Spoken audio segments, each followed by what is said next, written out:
Baik, silakan duduk saudara. Shalom. Bagaimana kabarnya hari ini? Luar biasa. Saya berdoa supaya jemaat di tempat ini semakin hari semakin bergairah bersama Tuhan. Amin. Ya, kalau menyembah Tuhan itu menyembah yang benar, saudara ya. Kalau memuji Tuhan ya, kita bersemangat saudara ya, supaya kita berkeringat. Ini saya sudah berkeringat loh ya. Kenapa? Kalau dalam hadirat Tuhan tuh rasanya memuji Tuhan tuh luar biasa. Nah, hari ini kita akan sama-sama belajar firman Tuhan. Saya beri tema adalah tokoh iman, saudara ya. Berapa banyak yang mau menjadi tokoh iman hari ini? Ya, mau nggak namanya tercatat sebagai tokoh iman? Mau nggak? Atau mau tercatat sebagai tokoh bahan bangunan? Ya ini kok nggak ada yang angkat tangan gitu ya. Yang mau tercatat sebagai tokoh-tokoh iman, ayo lambaikan tangan. Saya mau saudara ya. Setidaknya siapa yang melihat iman kita, anak-anak kita, ya orang-orang di sekitar kita boleh berkata bahwa kita ini adalah tokoh-tokoh iman. Karena mereka melihat iman kita ya. Yuk buka sama-sama Ibrani pasal yang ke-11.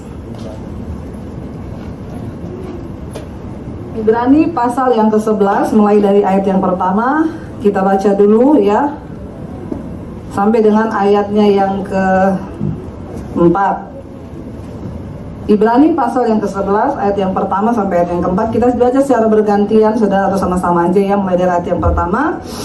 Judulnya adalah saksi-saksi iman, tapi saya ganti dari tokoh iman hari ini ya. Ayat yang pertama baca sama-sama 1, 2, 3. Iman adalah dasar dari segala sesuatu yang kita harapkan dan bukti dari segala sesuatu yang tidak kita lihat. Iman itu dasar, coba jangan beralih dulu, kita lihat lagi. Iman itu dasar dari segala sesuatu yang kita harapkan dan bukti dari segala sesuatu yang tidak kita lihat. Ya, susah atau gampang? Susah. Saudara lagi berharap apa nih hari ini? Nah, dasarnya itu iman dan segala bukti yang belum kita lihat, yaitu iman. Jadi iman itu memang tidak kelihatan saudara ya, tapi kuasanya itu luar biasa.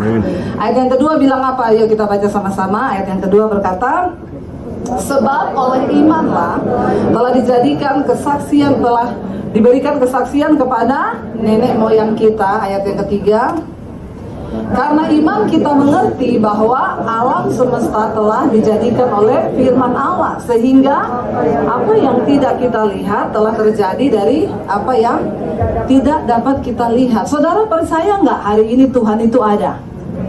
Kenapa kita bisa percaya? Karena ada iman.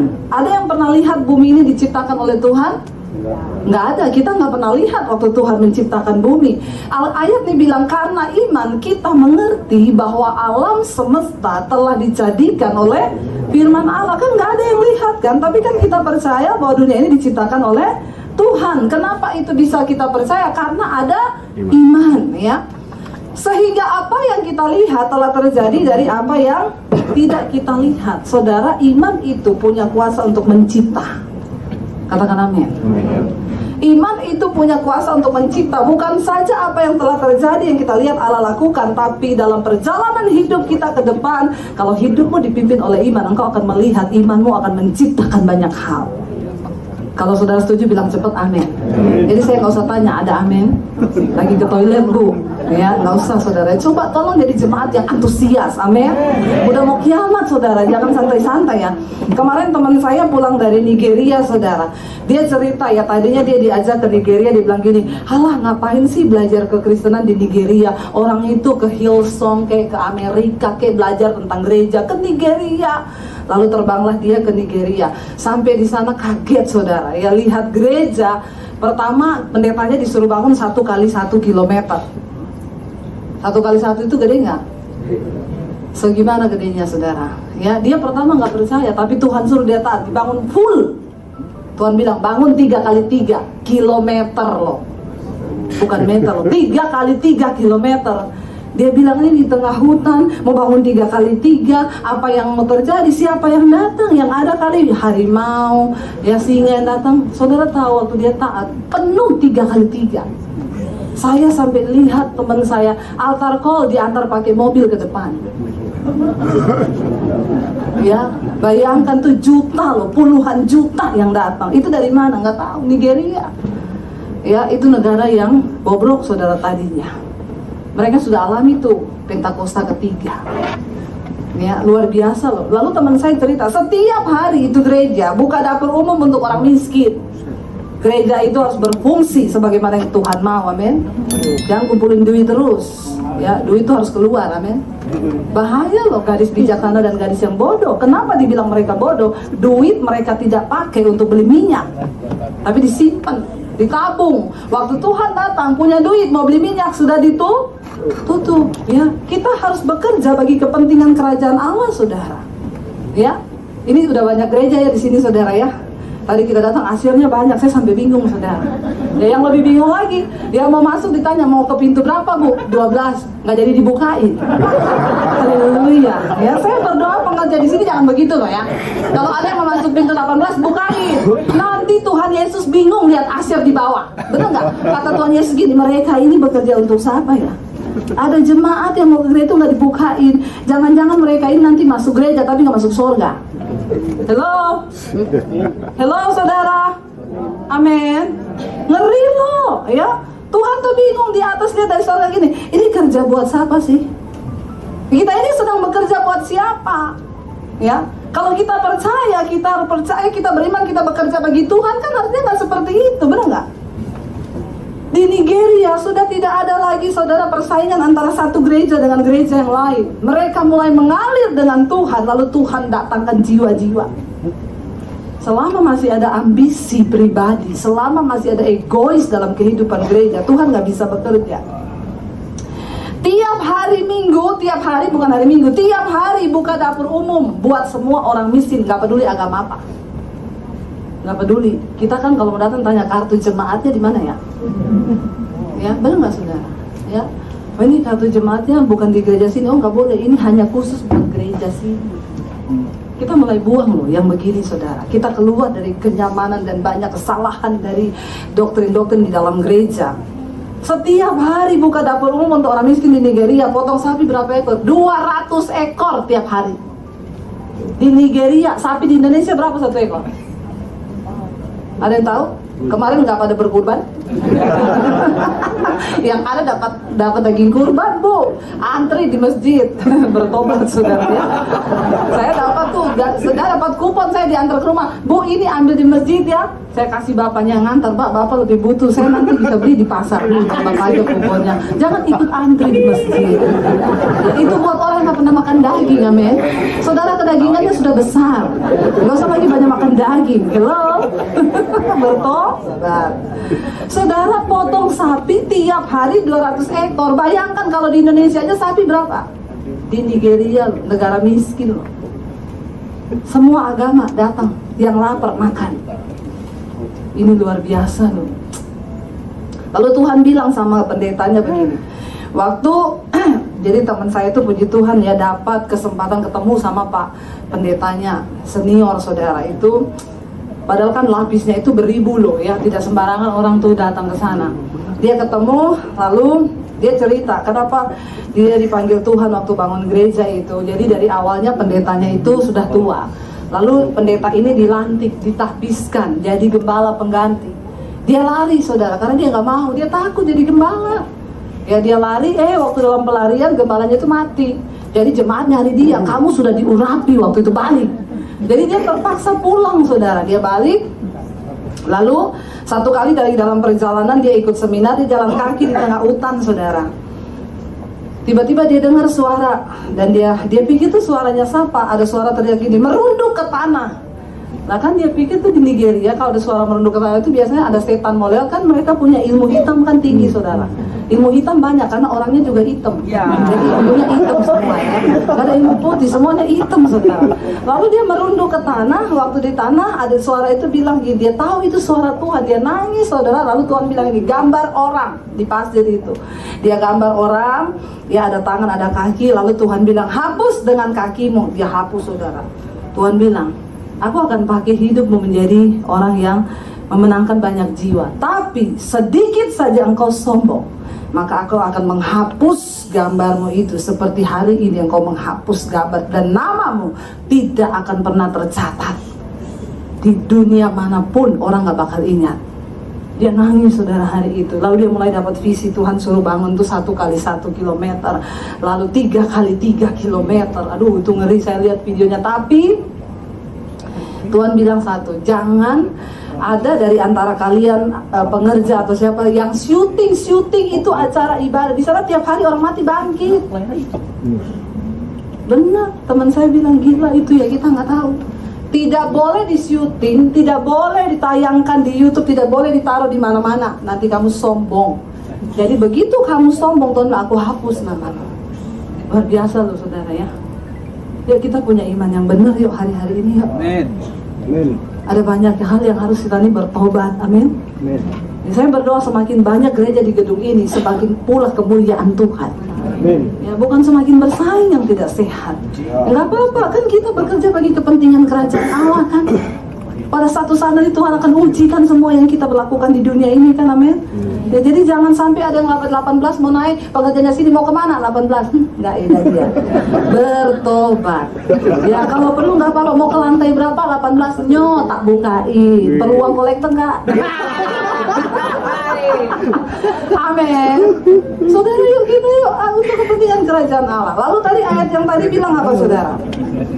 Ya, ya ini ya, dari yang tidak ada menjadi ada. Ya, ayat yang berikutnya, karena iman. Tokoh iman yang pertama dikatakan sama-sama, karena iman Habel telah mempersembahkan kepada Allah korban yang lebih baik daripada korban Kain. Dengan jalan itu ia memperoleh kesaksian kepadanya bahwa ia benar, karena Allah berkenan akan persembahan itu, dan karena iman ia masih berbicara sesudah ia mati. Ih, hebat loh.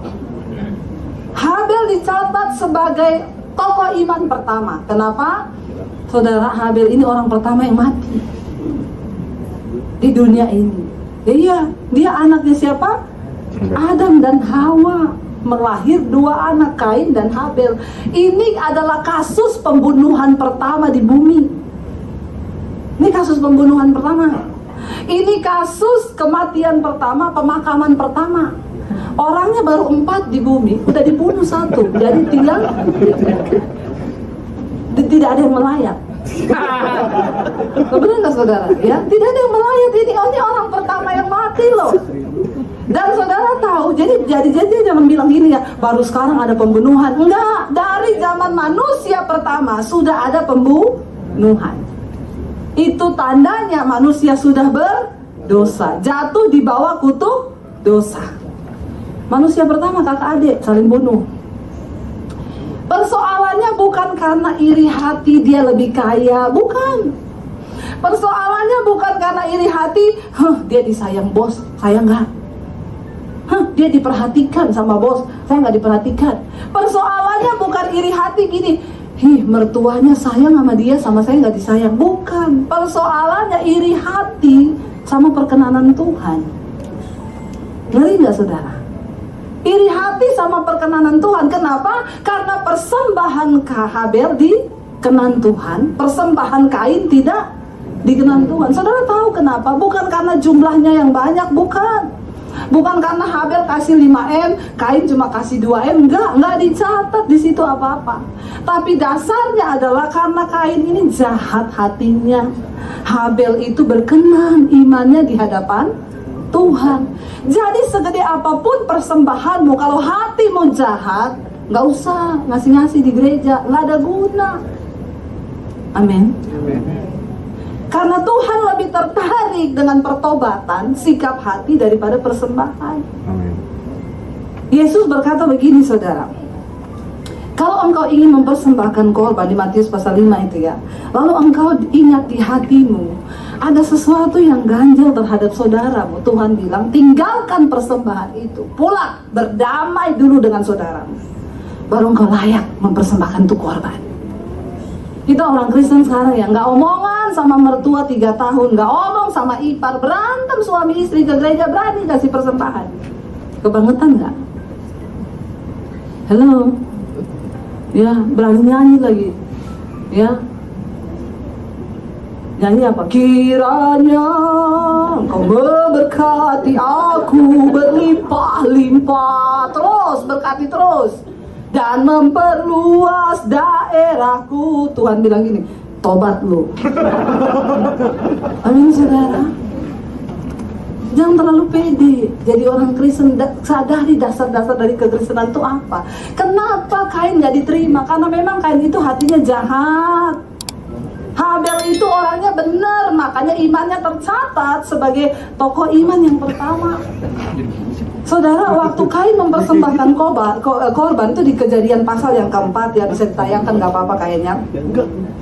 Lalu Kain mempersembahkan korban, Habel juga mempersembahkan korban. Lalu persembahan Habel berkenan sama Tuhan. Lalu setelah itu, setelah mempersembahkan korban itu, kan Kain ini udah iri hati kan. Kenapa ya Habel diterima, saya enggak? Lalu saudara, Alkitab berkata di Kejadian pasal 4, Tuhan tuh bicara sama Kain. Saya yakin Tuhan tuh bicara di hatinya, bukan Tuhan datang terus gini, oh Kain. Enggak, Tuhan bicara, Kain, kenapa mukamu muram? Hah? Kenapa mukamu muram? Kalau mukamu muram itu karena hatimu panas tuh. Mengapa hatimu hatinya panas tadi dulu, itu ayat berapa itu ya? Ayat 6 tadi ya. Apakah mukamu, coba ayat 6. Firman Tuhan kepada Kain, mengapa hatimu panas dan mukamu muram? Coba lihat kanan kiri, ada yang muram nggak? Hati-hati, jangan dekat-dekat, nanti mateng loh karena hatinya panas. Halo? Ya, di situ dikatakan kenapa hatimu panas dan mukamu muram. Nah, orang itu hatinya panas mesti mukanya muram. Tapi kalau mukanya penuh senyum berarti hatinya dingin. Amin. Kita ini bisa marah nggak, saudara? Saudara bisa marah nggak? Kalau udah nggak bisa marah, saya doakan Anda terangkat hidup-hidup seperti Henok. Kita semua masih bisa marah. Tapi jangan biarkan amarah itu menetap di dalam hatimu. Anak Alkitab berkata amarah itu menetap dalam hati orang bodoh. Ada loh orang sampai orang mati dibawa mati loh. Saya dulu, saudara, pernah ada orang mati, ya ada saudara jauh lah meninggal. Lalu tetangga itu ngomong gini, maaf ya, saya nggak bisa datang melayat. Kenapa? Saya ingat perbuatannya dia itu.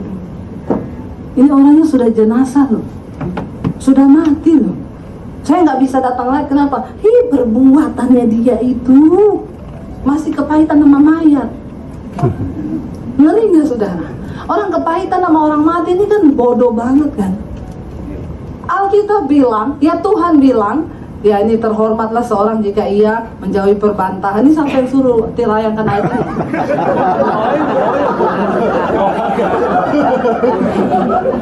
Anda gantiin saya khotbah di sini. Oh, itu bagus dia ya. Di situ dikatakan, tetapi setiap orang bodoh membiarkan amarahnya meledak. Enggak, yang ayat saya baca tadi itu, ayatnya itu apa tadi? Amarah menetap dalam hati orang bodoh. Kamu jangan memutarbalikkan firman. Tapi terima kasih ya, itu namanya kan inisiatif, saudara. Berarti dia kreatif. Ya, tapi terlalu berlebihan. Yuk kita balik tadi ke Kain dan Habel yuk, ya. Lalu Tuhan itu bilang sama Kain begini, kenapa hatimu panas, lihat tuh mukamu muram. Ya, ayat yang ke-7 bilang apa? Ya, Tuhan berkata begini, apakah mukamu tidak akan berseri jika engkau berbuat baik? Tetapi jika engkau tidak berbuat baik, dosa sudah mengintip di depan pintu. Ia sangat menggoda engkau, tetapi engkau harus berkuasa atasnya. Lihat saudara, iblis itu tahu waktu kita lagi marah. Setan tahu, dia ngintip di depan pintu kan. Kerjanya setan tuh loh, ngintip-ngintip kan. Lagi marah dia, udah marah kan. Udah kalau marah, Kain, lu tuh gak diterima kan persembahanmu. Lihat, Habel diterima, mending bunuh aja dia. Ini kan perkara saudara iri hati sama perkenanan Tuhan loh. Kan harusnya tobat, Tuhan bicara sama dia. Kita ini kalau ada simpan sesuatu, ada marah sama orang, saudara masih dengar nggak Tuhan itu bicara kayak begini kadang-kadang? Saudara dengar nggak? Kalau yang hubunganmu pribadi dengan Tuhan itu masih benar, kadang dengar kan begini kan, kita jengkel sama orang, tiba-tiba lagi masak atau lagi di jalan nyetir mobil, tiba-tiba ada suara yang ngomong gini, nggak usah jengkel. Kamu tambah jelek kalau jengkel. Kamu tuh udah jelek. Jangan lagi kamu jelek ya. Kan kita sering dengar kan suara kan. Ya jangan kepahitan. Udah mending mengampuni. Gak usah marah sama mertuamu. Telepon dia sekarang. Amin. Amin. Itu orang kalau punya hubungannya baik dengan Tuhan, suara itu ada, saudara. Kenapa? Karena Alkitab berkata begini, Tuhan itu sebenarnya sudah menaruh hukum di dalam hati nurani manusia. Jadi dia itu mau agama apapun, itu tetap ada hukum dalam hati nuraninya yang akan berbicara, yang baik-baik itu yang diingetin. Saudara ingat nggak ada kasus itu orang yang jambret di Cempaka Putih dulu, ya, yang dijambret lagi naik ojek online, tasnya ditarik, tasnya nggak dapat, orangnya mati, jatuh, ya. Lalu kan itu penjamretnya tidak ketemu, saudara. Dari pantauan CCTV jalan tidak kelihatan dia punya plat nomor, hanya kelihatan dia pakai jaket merah, tapi nggak bisa diidentifikasi. Akhirnya tiba-tiba kan ketangkep tuh. Saudara tahu kenapa dia ketangkep? Dia itu dikejar-kejar sama suara hati nuraninya, saudara. Dia merasa bersalah waktu dia lihat di TV itu orang mati. Dia nggak berani pulang ke rumah. 3 hari dia muter-muter di jalan kayak orang stres, dikejar sama hati nuraninya. Suara Tuhan berbicara. Sampai akhirnya dia ke rumah omnya di Tangerang, tiba-tiba masuk rumah nangis dia. Ini bukan orang Kristen loh. Makanya kalau orang Kristen nggak bisa dengar kebangetan. Orang yang nggak Kristen aja bisa dengar. Nangis dia di rumah omnya. Om, saya berdosa. Kenapa? Om lihat tayangan CCTV di TV itu yang om ada orang merampok di Cempaka Putih, orangnya mati. Itu saya perampoknya, om. Antar saya ke kantor polisi. Loh, kenapa itu bisa terjadi? Karena hukum Tuhan dalam hati nuraninya berbicara. Tetapi di dalam Timotius dikatakan begini, tetapi beberapa orang telah menolak hati nuraninya yang murni, karena itu kandas iman mereka. Tolak suara hati nuranimu, saudara. Kain, Tuhan bicara di dalam hatinya. Kain, kalau engkau itu rajin berbuat baik, hatimu tidak panas, mukamu mesti berseri. Tapi kalau engkau tuh hatimu panas, dosa sudah mengintip. Tuhan ingetin loh, dia akan sangat menggoda engkau, tetapi engkau harus berkuasa atasnya. Kain gak peduli. Ayat yang ke-8 dikatakan apa, saudara?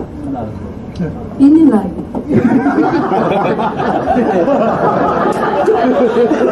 Tapi coba tayangkan lagi, bagus kau. Coba nanti abis ini persembahannya kita bagi 2 ya. Mari ke tadi ayat tadi, saudara, ya. Imannya, ya, tadi hati. Nah, ini dia pinter loh. Ini bagus loh, saudara. Ini dapat orang dari mana?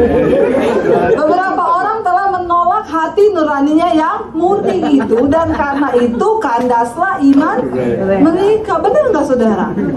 Hati nurani bicara ditolak. Jangan marah, peduli amat, saya marah. Ya, jangan ini, peduli amat, kepahitan, nggak usah ngomong-ngomong. Kamu ngomong sama mertuamu, nggak ada. Pokoknya saya sampai 3 tahun hidup dalam kepahitan. Hati nuraninya ngomong-ngomong, ditolak-tolak terus. Akhirnya kandas iman. Nggak mungkin tumbuh imanmu. Engkau jadi orang yang mandul di dalam iman. Engkau tidak berbuat apa-apa, apalagi menjadi tokoh iman. Jangan mimpi, karena imanmu jauh dari perkenanan Tuhan. Yuk balik ke tadi Kain, ya. Kata Kain kepada Habil adiknya, lihat loh, Tuhan udah selesai bicara kan di hati nuraninya. Tetap dia kepanas hati, tetap iri hati, tetap marah. Kata Kain pada Habil adiknya, marilah kita pergi ke padang. Ketika mereka ada di padang, tiba-tiba Kain memukul Habil adiknya itu. Lalu cuma dari sebuah perasaan iri hati berujung kepada pembunuhan. Makanya Yesus bilang, setiap orang yang membenci manusia, dia adalah seorang pembunuh manusia. Kenapa? Karena pembunuhan itu benihnya adalah kebencian.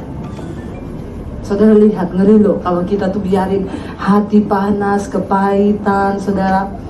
Kemarin saya dapat berita duka, saudara. Ada suami istri berantem, ya. Istrinya mau gugat cerai suaminya karena istrinya selingkuh. Jadi hari-hari ini dosa perselingkuhan itu memang nikmat, ya. Ingat, selalu saya bilang kuntilanak sudah menjelma menjadi pelakor di akhir zaman. Saya berdoa di sini, tolong ya, yang wanita-wanita jangan jadi pelakor. Ya, apa itu pelakor? Pelatih gol. Bukan. Pelakor itu perebut laki orang. Ya, jangan suka rebut-rebut laki orang, ya. Cari laki sendiri, amin. Ya, ini kuntilanak zaman now ini. Kuntilanak sudah tidak muncul, dia berubah jadi pelakor, ya. Karena apa? Cewek-cewek zaman sekarang udah nggak mau pacaran sama cowok jomblo. Ya, katanya masa cicilannya panjang. Jadi dia cari bapak-bapak. Katanya bapak-bapak itu lebih punya hati, harta dan properti. Hati-hati ya, bapak-bapak yang punya hati, ya berjaga-jaga lah. Ingat, selalu taruh foto di dompet, taruh foto istri. Ya, supaya kalau ada perempuan yang ganggu, tatap lagi dan ingat galaknya istri. Jangan sampai engkau digantung sama istri ya. Bagus juga itu saudara. Tolong taruh foto istri itu ya. Yo wes ben dua bojo sing galak. Ya, kan bojo-bojo harus galak hari-hari ini ibu-ibu ya. Kenapa? Karena banyak pelakor di luar sana. Jadi saudara, istrinya ini pacaran sama suami orang, lalu gugat cerai suaminya. Suaminya marah, ya lagi dalam tahap persidangan ini, mau cerai, marah, mabok, maki-maki istrinya, pergi naik motor, tabrakan mati. Ya lihat ya hidup itu saudara ya, karena kepahitan hati, kebencian, apa ya luka-luka kecil dalam rumah tangga dipelihara, dibiarin, akhirnya tumbuh terus menjadi kepahitan, lalu ya pelariannya begitu. Dan akhirnya berakhir pada pembunuhan, kematian, maut ya. Ini juga Kain itu dia biarkan kepahitan hatinya lalu dia bunuh. Lalu saudara lihat ayat yang berikutnya saudara. Ya, oh ini ayatnya lain lagi ya. Firman Tuhan kepada Kain, di mana Habel adikmu itu? Jawabnya, aku tidak tahu. Apakah aku ini penjaga adikmu? Kurang ajar nggak ini Kain saudara? Sebenarnya Tuhan tahu nggak Habel di mana? Tuhan tahu Habel udah mati, tapi Tuhan mau lihat pengakuan hatinya dia ini loh. Dia ini tobat nggak? Kalau dia tobat, Tuhan ampuni Tuhan, aku tadi bunuh Habel, Tuhan dipajang Habel. Ini kurang ajar. Jawab sama Tuhan apa? Aku nggak tahu Habel di mana. Emang aku penjaga adikku? Coba saudara, sikap hatinya ini memang jahat, makanya persembahannya nggak diterima sama Tuhan. Kita ini mau sehebat apapun, rajin pelayanan, rajin khotbah, rajin main musik, rajin WL, rajin singers, rajin jadi asyir, kalau hatimu jahat, tidak ada pertobatan di hatimu, maaf, tidak berkenan imanmu sama Tuhan. Kita ini bisa berbuat dosa, kita ini bisa marah, tapi ketika hati nurani kita menuduh, kita cepat bertobat. Amin. Ampuni aku Tuhan, ampuni. Nggak usah bikin status di Facebook, aku mengampunimu, pret itu. Orang itu mengampuni masuk di kamar berdoa, amin. Orang Kristen sekarang apa-apa dipamerin di Facebook. Mau puasa aja, terima kasih Tuhan sudah berhasil puasa 1 hari ini. Tiba saatnya mau buka puasa. Gak usah buka puasa, udah gak dapat udah gak dapat upah itu. Karena semua udah muji gini, luar biasa ya, puasa ya. Mau doa, bikin status di Facebook. Mau puasa, bikin status. Ya, mau berkati orang, cerita lagi di Facebook. Gak usah. Biar Tuhan yang melihat hati nurani kita, amin.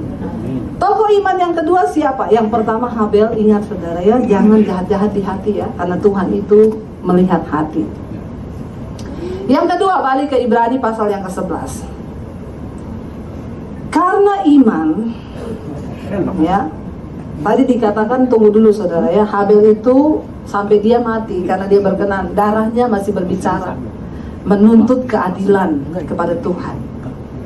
Ya, darahnya berbicara, artinya apa saudara? Orang yang hidup berkenan sama Tuhan, jangan takut, pembelaan itu datang dari tangan Tuhan.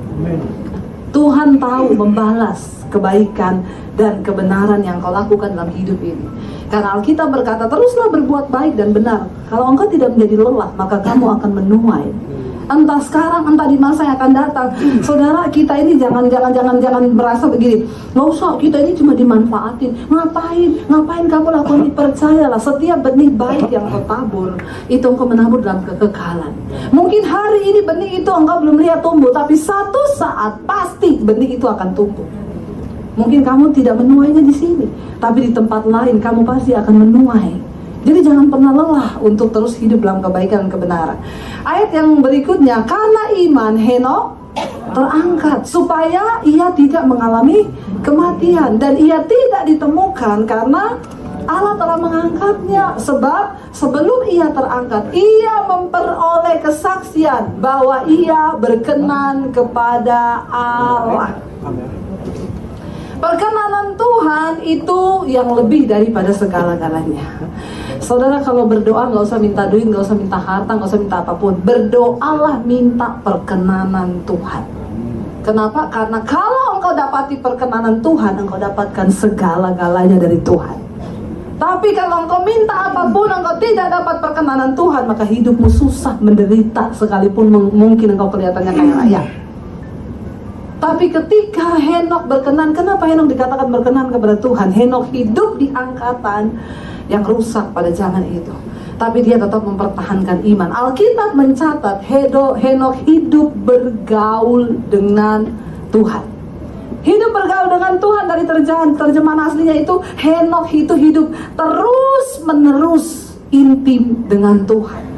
Dan Henokh hidup bergaul dengan Allah selama 300 tahun lagi. Dia melahirkan anak 65 tahun. Dan selama 300 tahun lagi ia bergaul dengan Allah. Setelah ia memperanakan Metusala dan ia memperanakan anak. Jadi Henokh umurnya 365 tahun. Hidup bergaul dengan Tuhan.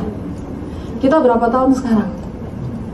Ya, berapa tahun kita sekarang? Hidup kita bergaul dengan Tuhan gak, saudara? Ingat loh, kekristenan itu berbicara tentang hubungan.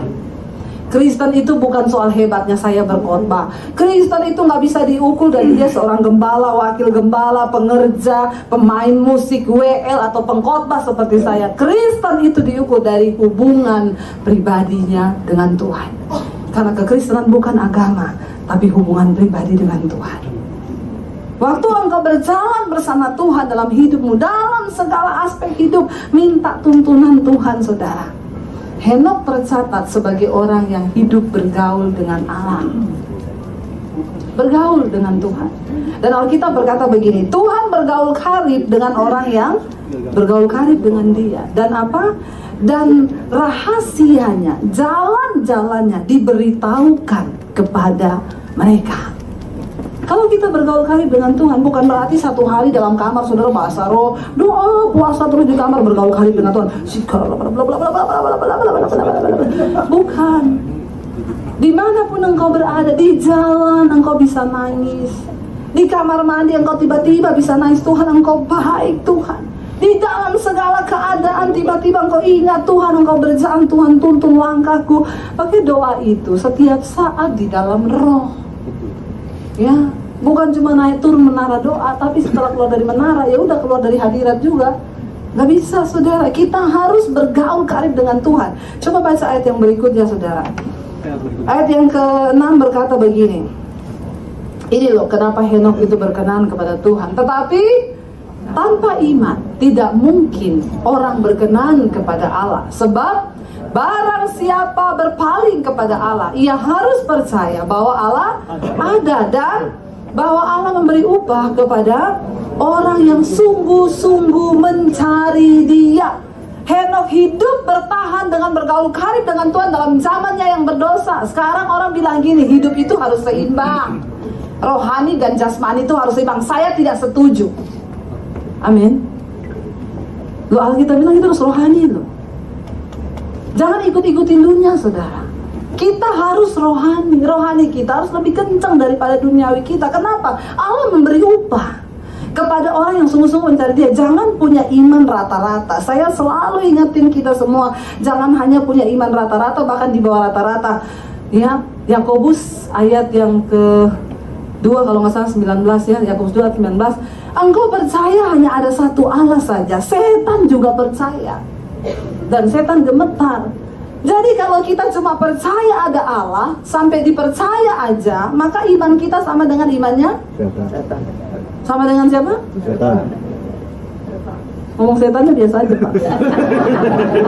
Gak usah sambil lihat saya. Setan. Ya, kalau kita hanya punya iman percaya saja bahwa Allah satu, maka setan juga percaya, dan setan gemetar terhadap nama Allah itu. Jadi kalau kita hari ini cuma duduk, engkau punya iman rata-rata, cuma percaya aja sama Tuhan, maaf, engkau gak ada bedanya sama setan. Ini yang ngomong Alkitab. Mending saya sampaikan aja, ini ayat menakutkan, saudara. Apa bedanya kita sama setan? Setan percaya ada Allah, kita juga percaya. Tapi kita melakukan kehendak Allah, setan tidak akan pernah mungkin melakukan kehendak Allah. Bilang amin. Jadi kalau kita cuma percaya dan tidak pernah melakukan kehendak Tuhan, hidup dalam dosa, kepahitan, kenajisan, percabulan, ya kita ini sama aja sama setan. Gak ada bedanya. Tapi kalau kita percaya ada Allah, kita melakukan kebenaran, mengejar perkenanan Tuhan, itu bedanya kita sama setan, saudara. Kenapa Kenapa Henok dikatakan berkenan dan namanya tercatat dalam satu tokoh iman? Henok hidup bergaul di masanya yang pahit, orang-orang semua tidak cari Tuhan, Henok cari Tuhan. Percayalah, ada upah. Balik ke ayat tadi, ada upah bagi orang yang mencari Tuhan. Kadar iman kita hari ini berbeda-beda. Iman saudara dengan iman saya tidak sama. Tapi percaya, orang yang sungguh-sungguh mengejar imannya dalam perkenan, ada upah. Kenapa Henok diangkat hidup-hidup? Karena Henok berhasil memisahkan diri dari pergaulan orang-orang sejamannya pada waktu itu. Saya tahu ada seorang hamba Tuhan, saudara, saya dengar kisah hidupnya. Dia itu setiap hari beri perpuluhan waktu bagi Tuhan. Jadi satu hari kan 24 jam, 2,4 jam dia kasih buat Tuhan, dia berdoa di kamar. Setiap bulan 3 hari dia gak keluar kamar. Dia baca Alkitab, berdoa, dia kasih perpuluhan hari bagi Tuhan, waktu. Saya geleng-geleng kepala ya saya disuruh begitu belum tentu kuat. Tapi saya tahu Tuhan perhitungkan orang-orang begini. Tuhan perhitungkan.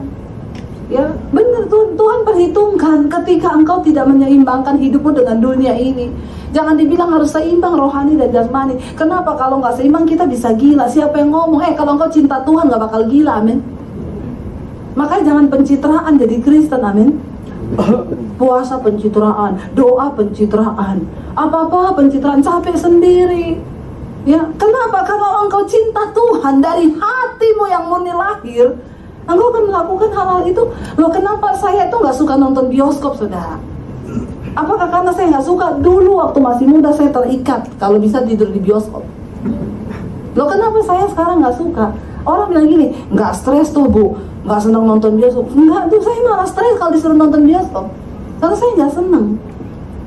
Kalau lagi di dalam bioskop itu pikiran saya gini, ini kalau Tuhan datang, saya lagi di bioskop. Cuma gitu aja, saudara. Maksudnya, aduh kok duniawi banget. Tapi itu saya, kan saudara kan saya nggak bisa ukurkan itu kan. Anak saya, suami saya suka nonton bioskop. Tapi apakah iman saya harus saya taruh seperti mereka? Ya kan nggak bisa. Kita punya iman masing-masing kan. Tapi Alkitab bilang ada upah karena Tuhan itu. Kenapa saudara? Karena bukan dibuat-buat ya. Ketika Rasul Paulus bilang begini, dekatkan dirimu dengan Tuhan supaya engkau jadi satu roh dengan Tuhan. Jadi engkau tidak tersiksa lagi. Kenapa saya nggak suka nonton bioskop? Itu muncul dari dalam. Dulu saya suka ke diskotik, saya suka dugem. Kenapa sekarang nggak? Karena itu sesuatu yang keluar dari dalam. Udah nggak bisa saya melakukan hal-hal itu. Amin. Nonton TV kelamaan aja di hati ngomong, dosa udah kelamaan. Main handphone kelamaan, dosa loh kelamaan main handphone.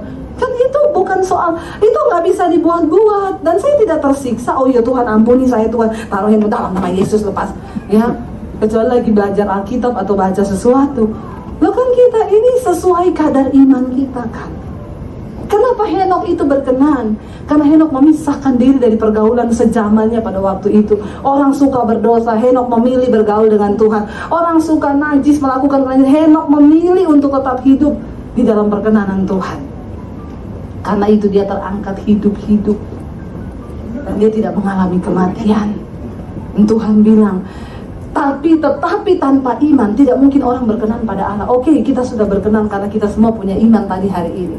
Sebab barang siapa yang sudah berpaling pada Allah, ketika engkau punya iman, iman itu menjadi dasar engkau berpaling kepada Tuhan. Dan Alkitab berkata, kalau engkau sudah berpaling, engkau harus percaya bahwa Allah itu ada. Ada banyak orang sudah berpaling sama Tuhan, tapi gak percaya Allah ada. Ini Tuhan tuh ada nggak ya? Kalau Tuhan ada, kenapa aku itu mengalami masalah dalam keuangan ya? Kalau Tuhan ada, kenapa aku sakit? Enggak, saudara. Segala sesuatu persoalan di bumi ini tidak ada hubungannya dengan Tuhan. Bahkan sekalipun kita divonis mati sama dokter, jangan engkau sangkutkan imanmu di sana. Di mana Tuhan? Kenapa saya nggak sembuh? Engkau harus sampai pada titik akhir berkata, sekalipun aku mati, aku tahu aku hidup sampai pada kekekalan. Itu loh iman yang begini loh yang Tuhan cari. Amin. Bukan karena ketika engkau gak punya duit, engkau merasa Tuhan hukum, lalu Tuhan gak bela, Tuhan gak ada nih. Ya saya, apalagi ada pendeta-pendeta sekarang mengajarkan, ya orang itu berkenan ya karena dia punya mobil. Lihat perubahan hidupnya. Ya dulu gak punya mobil, sekarang punya mobil, berarti Tuhan berkenan. Apakah sampai semurah itu kita mengukur perkenanan Tuhan? Ya, saya kemarin ngobrol-ngobrol sama satu orang hamba Tuhan dari Bali, saudara. Dia cerita, dia bilang di Bali ada satu gereja baru yang dari luar negeri buka, rame banget. Itu ditantang siapa yang mau jadi pengerja, ribuan maju, saudara. Lalu saya tanya gini, kok bisa begitu ya? Dia bilang, iya saya juga lagi mempelajari Bu. Saya temukan kenapa orang-orang itu berlomba-lomba ke sana. Karena di gereja itu mereka fun, mereka enjoy di gereja, tidak ada tekanan. Saya bilang itu gereja sesat kalau nggak ada tekanan. Saudara, Kristen itu pikul salib. Ada gereja yang fun-fun toh, nggak ada tekanan. Engkau hidup di satu komunitas saja itu ada proses di dalamnya, benar nggak? Suami istri aja kita diproses loh. Dia bilang soalnya gereja itu fun-fun Bu, tidak ada tekanan. Mereka di situ enjoy terus. Hey, komunitas yang enjoy terus, engkau salah berada di situ, keluar. Karena komunitas yang sehat itu pasti ada tekanan. Apalagi kalau kita ada dosa, lalu ada yang tegur suruh kita bertobat. Saudara, ini sesuatu yang dari Tuhan. Tapi orang sekarang kan udah nggak mau diproses kan. Makanya saya bilang sama pendeta itu loh, Pak, gereja itu fun Pak. Iya Bu, fun banget, nggak ada tekanan, mereka senang-senang di situ, enjoy. Saya langsung tanya, apakah mereka bertumbuh di situ? Hello, apakah mereka bertumbuh? Justru kalau ada tekanan itu berarti setan nggak senang. Saudara tahu, ingat hati-hati loh. Setan itu di diskotik sudah tidak bekerja. Dia cuma kontrol di sana. Ya, lancar coy, lancar. Lanjutkan bro. Jangan sampai di gereja juga setan cuma kontrol. Sampai gereja itu fun banget. Ya kan udah sama kayak diskotik. Saya bilang ini sama hamba Tuhan itu loh Pak. Berarti sama kayak diskotik dong. Dugem, fun kan di sana. Orang mau berdosa, kelipak saja di situ, ya nggak ada tekanan, nggak ada mikir dosa, nggak ada mikir kejar kekudusan. Enak banget gereja yang begitu, dan yang begitu sekarang dicari orang.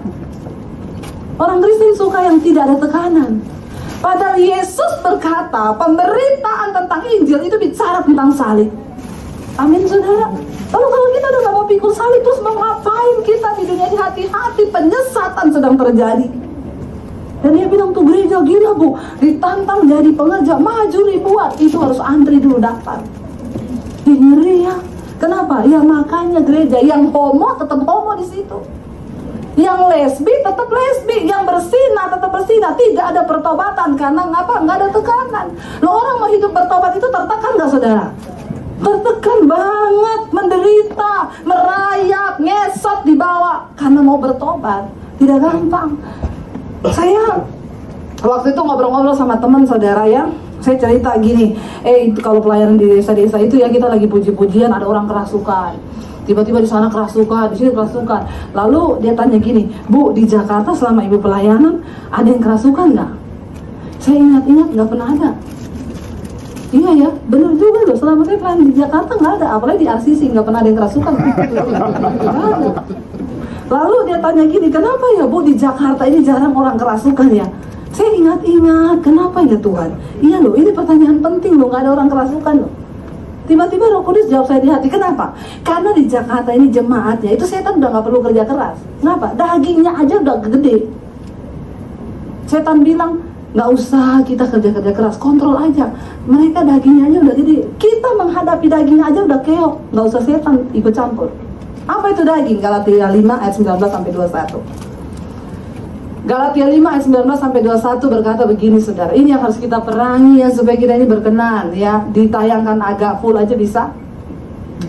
Perbuatan daging telah nyata, yaitu percabulan, kecemaran, hawa nafsu. Ya, ditayangkan agak banyak ya. Ini nggak ada unsur setan. Ini daging saudara, nggak ada setannya di sini. Ya, ini aja kita udah kalah, apalagi setan turut campur.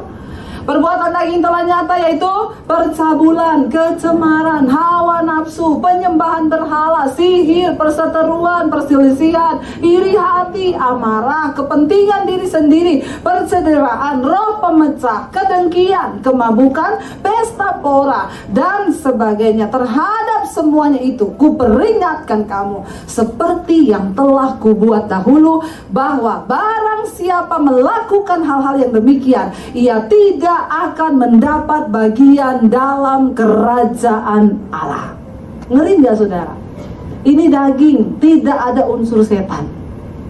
Daging aja kita lawan ini aja udah perjuangan nggak?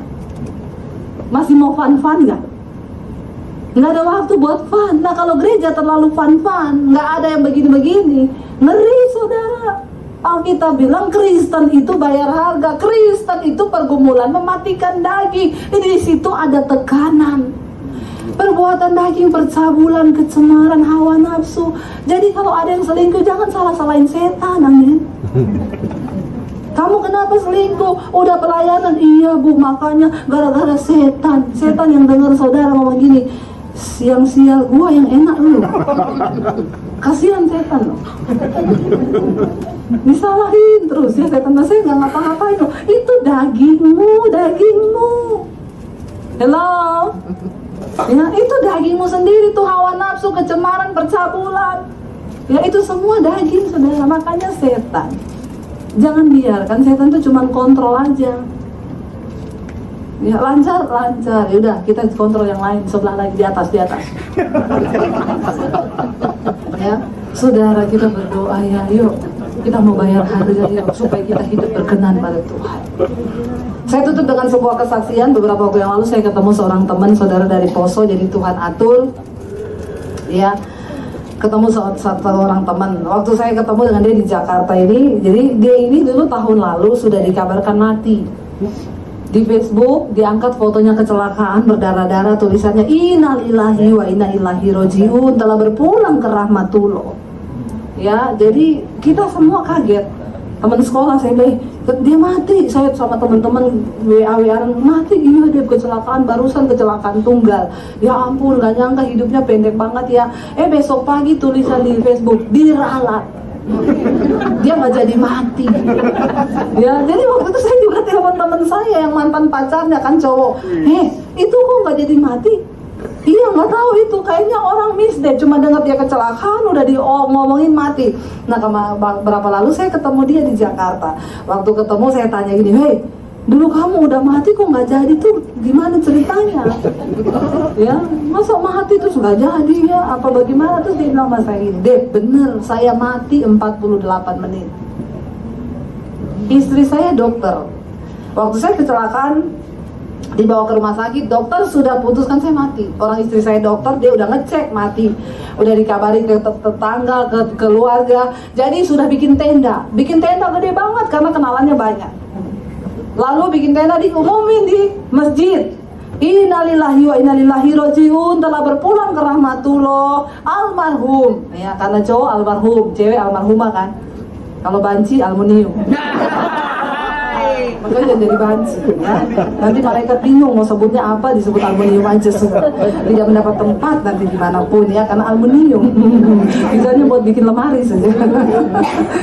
Lalu diumumin saudara udah meninggal. Saudara tahu ya, jadi dokter itu ternyata katanya 2 jam dibiarin dulu, jenazahnya jangan diapa-apain, takutnya sesuatu bisa terjadi.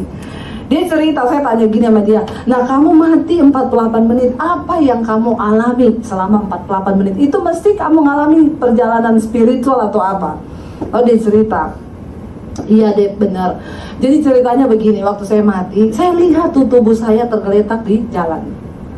Saya lihat istri saya datang nangis, saya lihat teman-teman saya datang, aduh ya ampun, saya lihat. Tapi nggak lama tiba-tiba ada 2 orang pakai baju putih bawa saya pergi.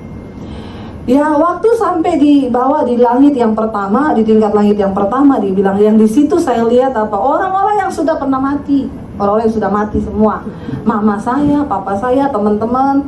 Saya tanya terus mereka ngapain? Ya di situ saya cuma lihat ada yang tersenyum, ada yang nangis, ada yang tersiksa. Mungkin sesuai amal ibadah mereka selama mereka ada di dunia. Ingat loh, ada upah buat kejahatan, ada upah di dalam kebenaran.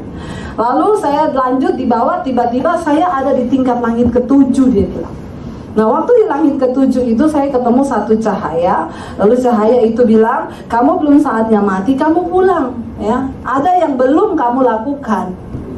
Lalu saya tanya gini, tunggu, saya mau tanya loh, di situ kamu ada ketemu sosok nggak? Siapa ke? Karena kan ini penting saudara ya. Mumpung dia kan sudah di sana, sudah pernah pergi kan ke sana. Jadi kita nggak usah lagi mengalami kan. Atau saudara mau cari tahu sendiri ada siapa di sana. Jangan saudara ya. Dia kalau pasti balik, kalau udah nggak balik, cilaka saudara ya. Lalu saudara saya tanya sama dia, kamu kamu lihat sosok siapa di sana. Ini perlu loh buat iman kita. Mumpung dia kan udah pergi di sana, siapa saya bilang, kamu lihat siapa? Kamu lihat Sumbokong kah di sana? Atau Nyi Roro Kidul atau siapa? Dia nggak mau cerita, awalnya dia diem. Saya paksa dia. Kamu lihat pasti ada sosok yang kamu lihat di sana. Gak mungkin itu kamu sudah ketemu cahaya, kamu sudah disuruh pulang, berarti ada sesuatu yang berkuasa di sana. Lalu dengan suara yang pelan dia bilang gini, ada deh, saya lihat sosok. Saya tanya siapa? Dia bilang Isa Al-Masih. Tepuk tangan buat Tuhan.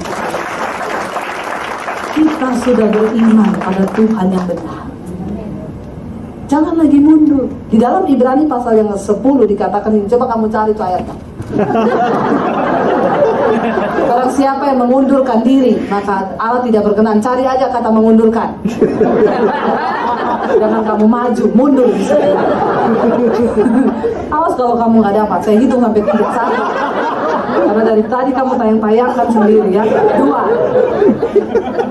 ya, mengundurkan diri ya. Ayat Ibrani pasal 10 tuh ya, mundur aja 1 pasal. Dia nggak dapat ini. Nggak jadi saya kasih kau.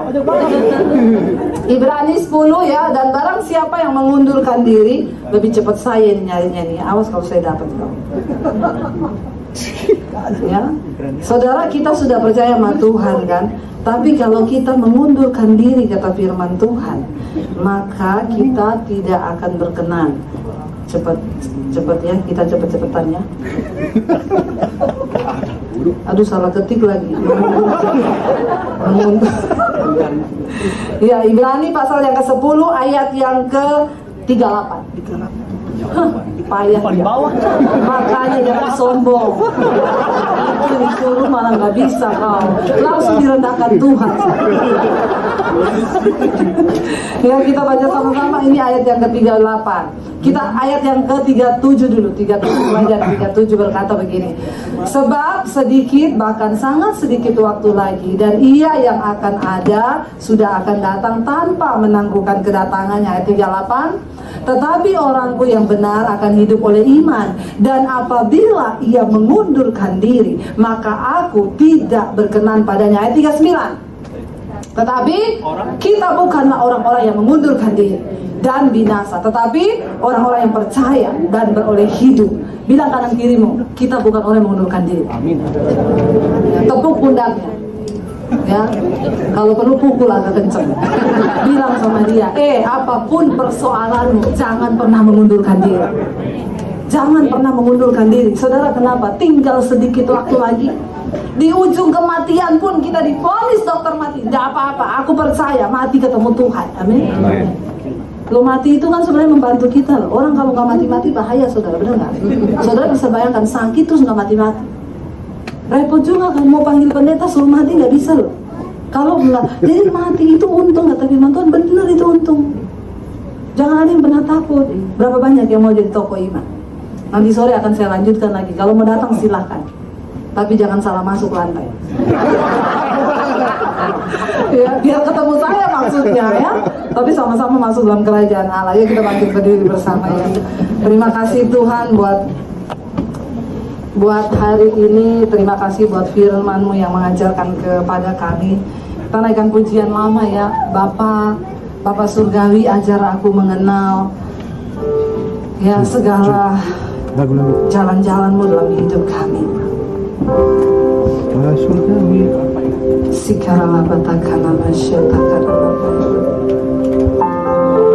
Kita mau bilang siang hari ini, kami mau belajar percaya kepadamu dan beriman kepadamu. Apapun yang terjadi, kami tahu mendatangkan kebaikan dalam hidup kami. Katakan sama-sama pujian ini. Bapa Surgawi, ajarku Shalom saudara, jika Anda merasa diberkati dengan channel YouTube saya, Anda bisa komen, like, dan share. Dan jangan lupa tekan tombol subscribe dan juga tombol lonceng agar Anda mendapat pemberitahuan setiap kali saya mengupload video-video yang baru. Ini sangat penting buat channel ini saudara, supaya banyak orang juga diberkati dan channel ini boleh juga terus berkembang dan menjadi berkat buat banyak orang. Terima kasih, Tuhan memberkati.